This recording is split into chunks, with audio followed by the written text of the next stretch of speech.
نحمده ونصلي على رسوله الكريم اما بعد فاعوذ باللہ من الشیطان الرجیم بسم اللہ الرحمن الرحیم۔ ناظرین، آج ہم جملہ انشائیہ کی اقسام کے بارے میں پڑھیں گے۔ اس سے پہلے کہ اقسام کو بیان کیا جائے، جملہ انشائیہ کی تعریف کو دہرا لیتے ہیں۔ جیسا کہ آپ جان چکے ہیں کہ جملہ انشائیہ ایک ایسا جملہ ہے، جملہ تامہ، جملہ مرکب مفید ہے، یعنی کہ وہ مرکب مفید۔ اور اب مرکب مفید کیا ہوتا ہے اس کو بھی سمجھ لیجئے کہ مرکب مفید دو یا دو سے زیادہ کلمات کا ایسا مجموعہ ہوتا ہے جس کو سننے کے بعد مزید کوئی طلب نہ ہو، یعنی بات پوری سمجھ آ جائے۔ اور ایسا مرکب مفید جس کو جھوٹا یا سچا نہ کہا جا سکے، وہ جملہ انشائیہ ہوتا ہے۔ یعنی کہ ایسا مرکب مفید جس میں صدق و کذب کا احتمال ہی نہ ہو، اس کو جملہ انشائیہ کہتے ہیں۔ یعنی اس میں کوئی ایسی کسی کی ذات کے بارے میں کوئی خبر نہ دی جا رہی ہو تو اسے جملہ انشائیہ کہتے ہیں۔ جملہ انشائیہ کی 12 اقسام ہیں۔ کتنی 12 اقسام ہیں؟ امر، نہی، استفہام، تمنی، ترجی ہو گیا، عقود، قسم، ندا، عرض، تعجب، دعا، مدح، ذم۔ امر وہ فعل جس کے ذریعے کسی کام کا مطالبہ کیا جائے، یعنی کہ وہ صیغہ ہے فعل، یعنی فعل کا ایسا صیغہ جس کے ذریعے مخاطب کو کسی کام کا کہا جائے، یعنی جس صیغے سے کہا جائے، جس ذریعے مخاطب کو کسی کام کسی کام کو کرنے کو کہا جائے، تو وہ صیغہ فعل امر کہلاتا ہے۔ جیسے اضرب ہو گیا۔ نہیں وہ فعل جس کے ذریعے کسی کام سے روکا جائے، یعنی کہ فعل میں سے نہیں، فعل کا وہ صیغہ جس کے ذریعے مخاطب کو کسی چیز سے منع کیا جائے۔ جیسے لا تضرب، اوپر امر میں اضرب مثال دی کہ تو مار، نیچے لا تضرب تو نہ مار، ہیں تو فعل لیکن فعل میں سے امر اور نہیں کے دو صیغے ایسے ہیں بتائے گئے جو انشاء میں آتے ہیں، جنہیں اس میں صدق کس کا احتمال نہیں۔ جب ہم کسی کو حکم دیں تو اس میں صدق و کذب کا احتمال نہیں ہوتا، کیونکہ ہم آرڈر دے رہے ہیں اور آرڈر میں کوئی خبر نہیں ہوتی، کہ ہم کوئی خبر نہیں بتا رہے ہوتے، بلکہ ہم اس کو کسی چیز کا حکم دے رہے ہوتے ہیں یا اسے عرض کر رہے ہوتے ہیں۔ اچھا، استفہام وہ جملہ جس کے ذریعے کوئی بات پوچھی جائے، جیسے حل ضرب زید، کیا زید نے مارا؟ استفہام زید نے مارا، تو اس میں بھی یہ صدق و کذب کا احتمال نہیں، اس لیے یہ بھی جملہ انشاء میں آتا ہے، یعنی وہ پورا جملہ استفہامی جملہ۔ اب سوال یہ پیدا ہوتا ہے کہ اس کو جملہ کیوں کہا گیا؟ اوپر صرف فعل بتایا گیا اور ادھر پورا جملہ، تو اس کا یہ جواب ہوگا اس میں جو امر و نہی میں ضرور نہیں کہ وہ پورا جملہ ظاہراً ہو۔ جس طرح اضرب میں دیکھیں، لفظ ایک ہے لیکن اس میں دو چیزیں بیان ہو رہی ہیں، ایک مارنے والا اور ایک مار،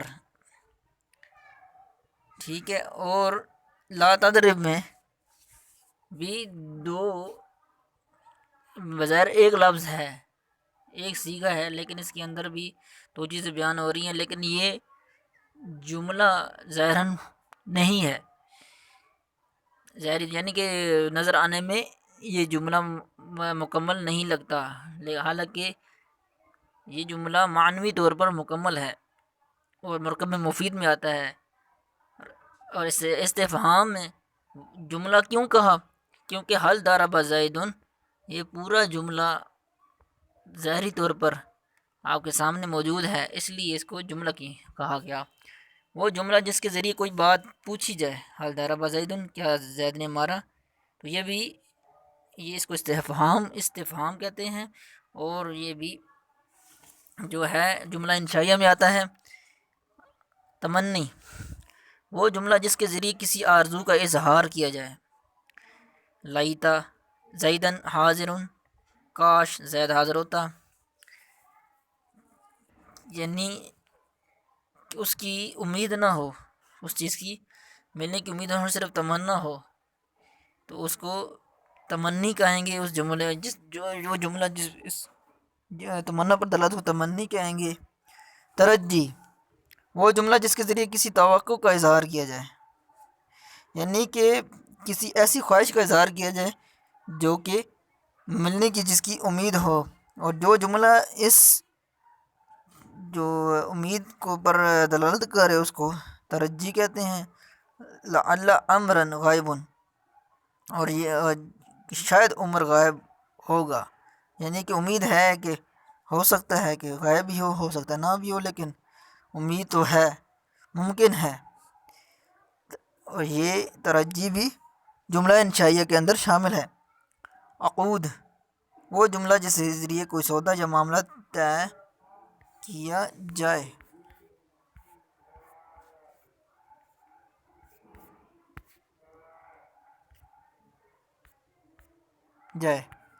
جیسے بعت واشتریت، کہ میں نے بیچا، میں نے خریدا۔ اب دیکھیے یہ لفظی طور پر جو ہے یہ جملہ فعلیہ خبریہ میں آتے ہیں۔ بعت میں نے بیچا، اشتریت میں نے خریدا، لیکن معنوی طور پر یہ جو الفاظ ہیں یہ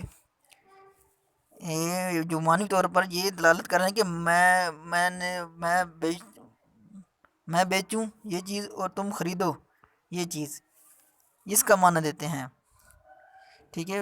یعنی کہ یہ قسم کا کہ عرض ہے، ایک قسم کا عرض ہے، عقد ہے کسی چیز کا، جو عقد کے اندر آتا ہے، یعنی کوئی معاملات ہوتے ہیں اس میں جیسے ایجاب و قبول ہو گیا، تو یہ سب چیزیں انشاء کے اندر ہی، اس میں صدق و کذب کا احتمال نہیں ہوتا۔ جیسے تو جب میں نے کہا کسی کو کہا کہ میں نے یہ بیچا، تو اگلا بندہ یہ نہیں کہے گا کہ تم نے یہ چیز، تم جھوٹ بول رہے ہو، کیونکہ یہ الفاظ جو ہیں یہ ہمارے عقد پر دلالت کر رہے ہیں، یعنی ہمارے خرید و فروخت پر دلالت کر رہے ہیں کہ تو اس میں کذب کا احتمال نہیں، صدق کذب کا اس کا تعلق نہیں۔ یہ ہم الفاظ استعمال کرتے ہیں بیچنے کے لیے اور خریدنے کے لیے، لہذا یہ بھی جملہ انشائیہ کے اندر شامل ہوئے۔ عرض، وہ جملہ جس کے ذریعے کسی کام پر ابھارا جائے، یعنی کسی کو ابھارا جائے، کسی کے سے درخواست کی جائے، ٹھیک ہے، درخواست کی جائے۔ الا تنزلوا بنا فتصیب خیرا، آپ ہمارے پاس کیوں نہیں آتے کہ تاکہ بھلائی کو پہنچ جائیں، تاکہ آپ کو بھلائی حاصل ہو، تاکہ آپ کو راحت حاصل ہو۔ یا ہم اکثر دوستوں کو اردو میں بھی کہہ دیتے کیوں نہیں آتے، کیا ہے کہ آپ آ کر ہمارے پاس ہمیں مہمانی کا موقع دیں۔ ندا، وہ جملہ جس کے ذریعے کسی کی توجہ اپنی طرف مبذول کرائی جائے، یا عبداللہ، جس طرح کہ اے اللہ کے بندے، یہ بھی جملہ انشاء میں آتا ہے، انشائیہ میں۔ قسم، وہ جملہ جس میں محترم چیز کے ذریعے ذکر کے ذریعے اپنی بات کو پختہ کرنے کا ارادہ ہو، ٹھیک ہے۔ دیکھیے واللہ یعنی قسم ہو، اللہ کی قسم اٹھانا، واللہ لاضربن زیدا، کہ اللہ کی قسم میں زید کو ضرور ماروں گا، پختہ کیا، اللہ کی قسم اٹھائی کہ یہ اب شرعی لحاظ سے جو قسم ہوتی ہے وہ پوری کرنی چاہیے، ورنہ اس کا کفارہ لازم ہوتا ہے۔ اگر قسم یہ مستقبل کے بارے میں یہ قسم ہوتی ہے، قسم کی اصل یہ ہے کہ وہ مستقبل کے بارے میں اٹھائی جاتی ہے، تو یہ جب قسم اٹھا لی جائے تو یہ لازم ہو جاتی ہے، واجب ہو جاتی ہے جس شخص نے اس کو